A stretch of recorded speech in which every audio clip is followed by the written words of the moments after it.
Tak, FIFA luluskan. Lepas tu jadi forgery. Jadi apabila awak ada dokumen daripada luar negara, oh dokumen ni katakanlah atuk dia dilahir di sini. Dokumen ni kata mengesahkan atuk dia lahir di sini. Yang mana satu betul?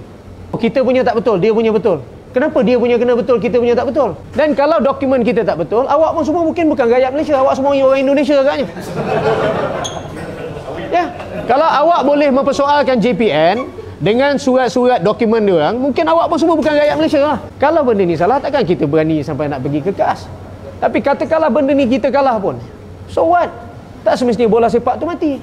Tetapi kalau awak nak cakap isu berkenaan dengan bola sepak pasal pemain gini, isu lebih besar pada tu. Isu dia is pembangunan yang sangat lemah daripada klub-klub yang bertanding, salah guna kewangan. Itu adalah isu yang paling besar. Tapi tak ada orang cakap pasal isu ni.